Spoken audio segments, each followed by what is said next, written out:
Hello everyone and welcome back to the channel. I'm Robbie Rhino, and in today's video I have two replays for you in one of the best Era 1 premium tanks inside the Cold War game mode. It is the NM-116. This is a Western Alliance Era 1 tank destroyer. It has fantastic mobility and really nice concealment, making it a little bit like a hybrid tank destroyer slash light tank. And if you can utilize the mobility and the concealment, you can have some very nice combined damage games. So there is a giveaway going alongside today's video to win this tank, and if you win it you will have an absolute blast. It is definitely one of the best Era 1 premium tanks, and yeah, it's a very popular premium tank with pretty much everyone that I have talked to who has this vehicle. So if you want to have a chance to win this vehicle, you do have a chance with this giveaway. It runs from today, the 4th of May, until the 22nd of May, where I will announce the winners at 2300 or 11 PM UTC time, and I will let everyone know who has won the giveaway in the pinned comment in the description and on my Twitter, which can be found in the description of today's video. There are some runners-up prizes as well for this giveaway. If you don't win the NM-116 itself, there is a classified key card, a Warlord Key Card, and 1x4 Camo Vouchers. So let me know which prizes you were in for. All you have to do to enter is comment down below on this video with your gamer tag and your platform.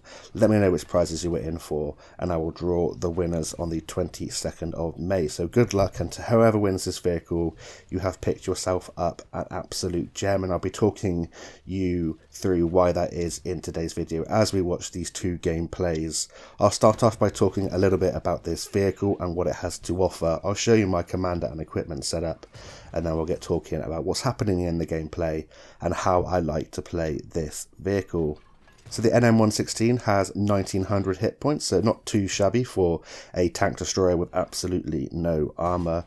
You have a base view range of 505 meters, and your steel concealment rating is a pretty nice 334.93 meters, meaning you can get that down to a very nice level with a good setup and become very sneaky indeed. And I'll tell you what my figures are in just a bit when we have talked about my commander and equipment setup. In terms of its mobility, it's great news for this vehicle. It's a very mobile tank destroyer. You have a power to weight ratio of 21.5. You can go 61.2 kilometers an hour forwards, 20.9 kilometers an hour in reverse. Hold reverse is very nice at 40 degrees a second, and your turret reverse is one of the worst aspects about the mobility, 36 degrees a second, but you can boost that up if you decide to use some gun handling skills with your commander. In terms of its firepower, it has a 90mm gun, a pretty fast firing 90mm gun. It fires APF SDS as standard, heat as its secondary ammunition selection, and HE as its third ammunition choice. You have some nice pen on your standard rounds of 262mm. The heat is 320mm and the HE is 45. And in terms of your alpha damages, 280 on your standard and premium, and 370 if you use the heat rounds.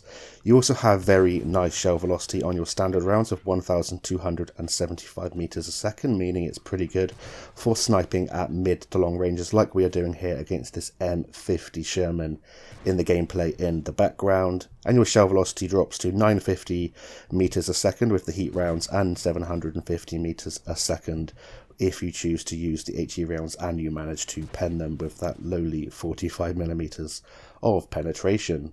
So your DPM base is 2584, which means you have a 6.5 second reload for that 280 alpha damage. Your aim time is 1.7 seconds and your accuracy is 0.29.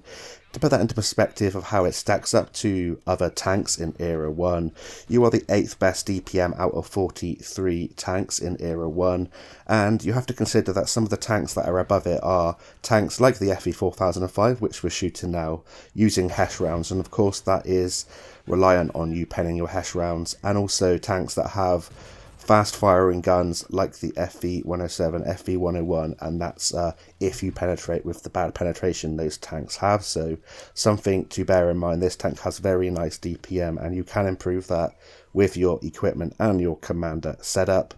In terms of your standard pen, it's pretty nice. It's 15th best out of 43 tanks in Era 1. And in terms of the premium heat pen, 17th out of 43. But heat's not great for Cold War, and I solely run the APF SDS rounds. Better shell velocity, decent pen, and you're going to make a lot more silver with this fantastic fast firing gun.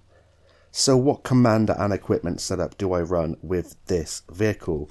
Well, in terms of my equipment, I have chosen to run the advanced concealment and the advanced powertrain and the traction system to boost my concealment and really improve my mobility dramatically, especially the traverse speeds on the hull, and the gun handling skills we'll see in a minute on my commander will improve that pretty poor turret traverse speed.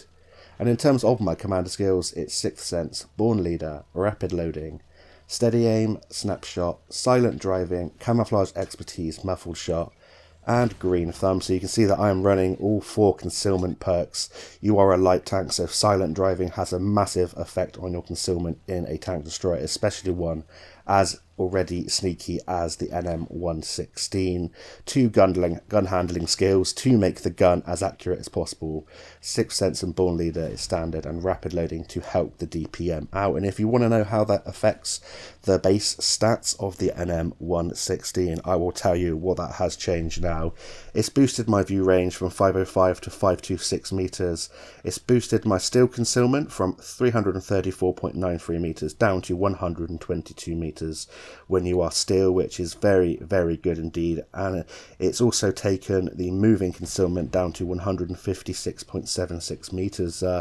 If you don't really know what those figures mean, it just means it's very, very sneaky indeed. As you can see by the dotted circle on the minimap around this tank, that is your detection circle, and that's the thing that you want to keep an eye on if you are playing this vehicle.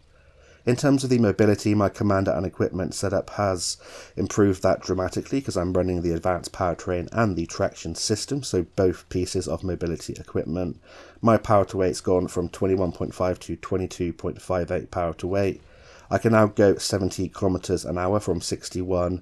I can now go 24 kilometers an hour in reverse from 20.9.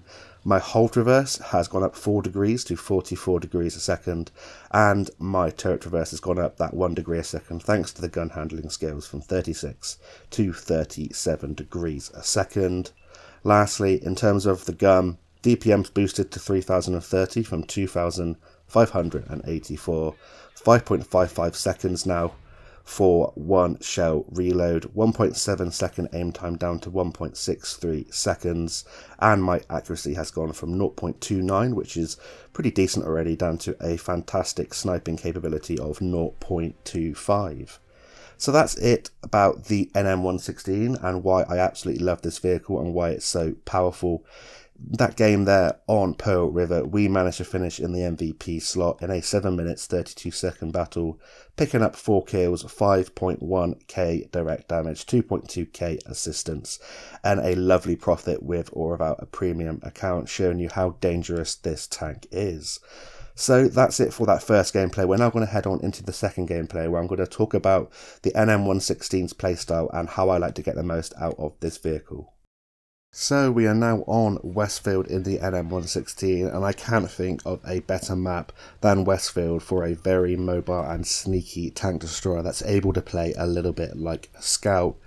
At the start of this battle, we are going to rush into the central location where we can spot out towards the south, hopefully get a little bit of assistance for ourselves, and hopefully also get some nice damage in. And a lot of the times you're finding yourself in this vehicle, if you set it up to be a very sneaky and mobile scout and get the most out of the concealment, you find yourself being able to fire without getting spotted in quite a lot of situations if you make use of all of the lovely bushes and trees on maps like Westfield. Just before we go on talking about the gameplay, I forgot to mention about the premium bonus you get. As it's a premium tank, you earn a 55% silver bonus, an XP bonus of 20%, and a 10% commander XP bonus. So pretty good news for the NM-116 there, and another reason why it is so popular inside Era 1 of the Cold War game mode. So that's it talking about NM-116 finally. Let's get talking about the gameplay. So we've come to this location here around F6. At the moment we are trying to get some vision out towards the south because this thing has a pretty nice base view range and we've already buffed it with a commander and equipment set up. But we're also trying to assist our light tanks in taking out the enemy light tanks at the start of the battle. If we're able to get as many light tanks out of this game, it means that we're able to have the view range of the map, and that will allow us to be more effective later on in the battle. So we're turning our attention to that Type 62, but he gets taken out by the row of tanks on the zero line that are supporting us, and that doesn't always happen, but when you do have those tanks there, spot for them and you will be rewarded in some nice assistance damage. And we have some light tanks that are rushing around here in Era 1, so there's not much I can do. I'm not going to be able to compete with them in terms of the mobility, although we are still really fast. We are going to just put our gun to work, try and stay hidden where possible, and we are also getting some lovely vision out over those light tanks due to the fact that this has such a great base view range. As you can see, we're getting well, we're not getting spotted here when we're firing, which is just testament to the concealment of the NM-116. I'm constantly looking for my next target. You have a very fast firing gun and a great DPM, and you do have to put a lot of rounds out to get those high damage numbers, but within a short space of time you are able to get that damage out very quickly, and it's not too hard in a vehicle like this if you utilize its concealment. Whenever I'm firing, I am trying to line up a bush or a tree in between me and the tank, like we're doing here with that Turan 5SH, so it's harder to get detected with the actual vision mechanics of the game, but also with the true vision system, trying to block out as much of my shell tracer as possible. At the moment we're kind of playing like a secondary light tank. We're letting the light tank go forward, and we're going to be the ones to pop up here and spot towards the north and the northwest of the map. There's no one up there. We didn't see anyone with the true vision system, so we can pop over here and get some lovely shots in on these tanks that are situated towards the enemy spawn. This is a team destruction battle by the looks of it. So that means that there will be no capture circles, and it's going to be trying to take out all of these vehicles. It's going well for us so far. We've kind of pinned the enemy into two different corners of the map, and we're going to make use of our light tanks, causing a distraction, and put our gun to work here on top of this ridgeline. You're a fairly chunky tank, but you are still relatively small in size, so a lot of the times people won't see you with the true vision system, but it's always worth moving in between your shots or hiding behind cover to give yourself the best chance of avoiding any fire, because you don't have any armor on this vehicle. I believe the front of the turret is 38mm thick, and the hull and the lower plate is 25mm, so you're going to be penetrated by HE rounds very easily and auto cannon, so definitely watch out for that. And that's why I improved the mobility, to be able to get away from situations where I might be targeted by light tanks that might want to swarm you, maybe if they're in a platoon, something like that. But you've got to just utilize that concealment, make the most of your mobility to get into advantageous positions, create crossfire, get view range out, and try and put your gun to work when you have the chance. When other tanks are engaged, that's the time when you can unload with that great DPM that the NM-116 has. So in this game we've had a fantastic result so far. We're up to 3 kills, 5.9k direct damage and 1795 assistance. And that's it for a very fast-paced game there on Westfield, showing you just how dangerous this tank is. And even though we have loads of light tanks on our team, we still picked up a nice lot of assistance. We finished in the MVP slot with 1518 base experience points, a nice profit with or without a premium account. They've got those 3 kills, 5.9k direct damage and 1795 assistance, showing you that this is a very dangerous tank. You have to set it up correctly. I recommend trying out the setup that I showed you in today's video, and you can always tweak a couple of things if it's not to your liking, but improve the mobility, improve the concealment. You already have very nice view range, and you're going to have a great time with this tank. It has nice standard penetration, and that's why it is so popular inside the Cold War game mode. So that was a 7.7k combined game there on Westfield. I hope you've enjoyed watching the gameplay. If you want to see any more videos on this tank, let me know, because I absolutely love playing this vehicle. It feels a little bit like seal clubbing, because I'm so used to doing the vision mechanic thing in World War II. I've brought it over into the Cold War game mode. But you do get used to it, and it allows you to have fantastic combined damage results. But yeah, once again, the giveaway, it is running until the 22nd of May, at which I will announce the winners 11 PM UTC time on my Twitter and here in the pinned comment and description of today's video. You can win yourself an NM-116, the tank in question in today's video, or a classified key card, a Warlord Key Card, 4 Camo Vouchers. All you have to do is comment down below with your gamer tag and platform. Let me know which prizes you were in for, and I'll let you know who has won on the 22nd of May. So that's it for a very fast-paced video. I'm going to go try out some of the new Warhammer 40k tanks. I hope you are all having a great week, and until next time, I'll see you on the battlefield, and bye for now.